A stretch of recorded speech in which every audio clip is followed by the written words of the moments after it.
Work from home was one problem. I'm a real estate owner, so I think it's a problem. Work from home was one problem, which never would have happened without technology like Zoom. Yep. But then you have AI, you have a bunch of other stuff coming, which are all going to come after jobs, presumably. Office and gateway cities, like New York City, is probably if you want to think about lower left, if that's the bad place to be, that's the bad place to be, right?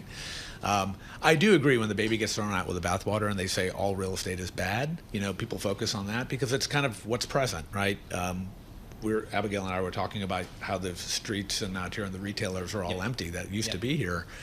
That's what you see, right? What you don't see as much is people are still living somewhere. You still get your goods and services somehow. Those are coming to you from a warehouse somewhere as opposed to coming to you because you're going to a store. Not that those haven't been immune. Right. But office, it's been tough. And honestly, I don't see it getting better in the near term.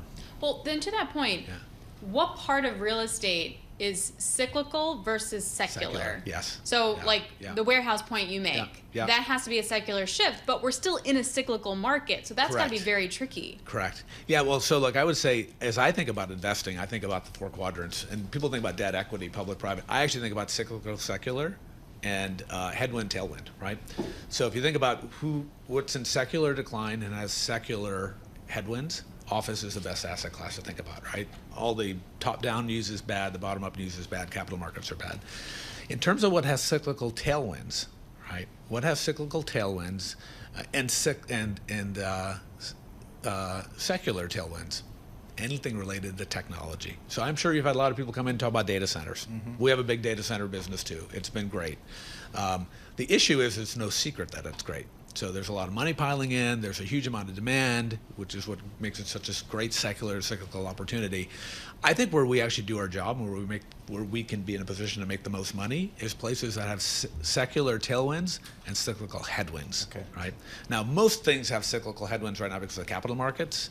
When you ask Paul when things are going to come back, until credit comes back into the market, we're not going to see it.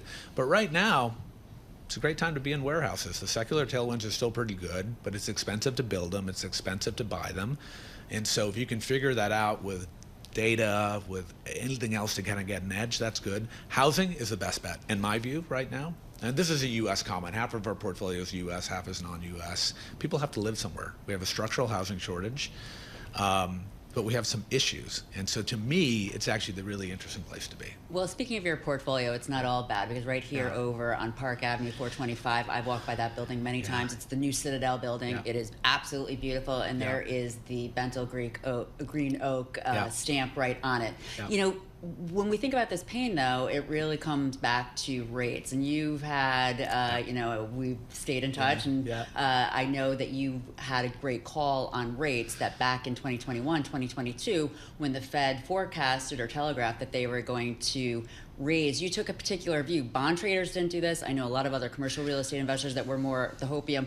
Talk to us about what you were seeing, what you did, and what it meant for your portfolio. So I think, and again, I'm not an economist, but my philosophy has always been you can do nothing about what you can't control. So focus on what you can control. We can control the rate environment.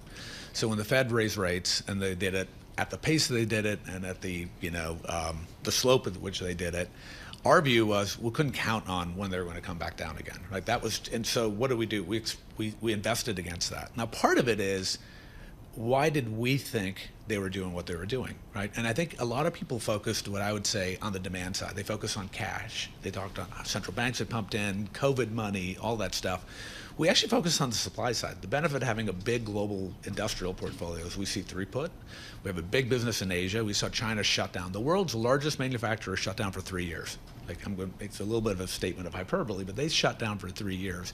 Our view was you are not going to get back to normality until China reopened. China didn't reopen until the end of 22, beginning of 2023, after the 5-year Congress. So until that happened, it was our view that you weren't going to see stuff come back to normal again, right? Whatever normal is, by the way.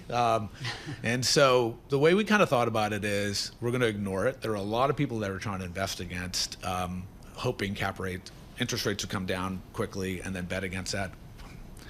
I have too much scar tissue from too many other cycles. Would you buy a Third Avenue office building today at 30 cents on the dollar? I think there are plenty on offer, Yep. and we haven't bought any yet. Okay. All right. At some point, it will get interesting. I think the issue right now, back to the cyclical secular thing, is there's so many headwinds to office right now. Yeah. And What about conversion? So conversion looks great. Theoretically, it sounds great theoretically, but if you talk about one of those Third Avenue office buildings with a 40,000 square foot floor plate, and you try to actually cut that up into an apartment, people are going to be living in bowling alleys, right? And that's basically, if you just visualize it.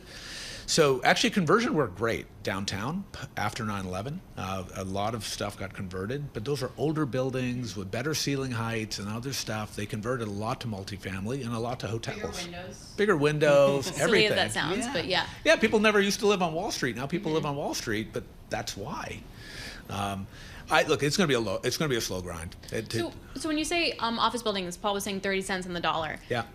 I get that we're still in the headwind place. Yeah. But is it like 15 cents on the dollar? You're like, oh, okay, fine. Like, when does it become a valuation thing?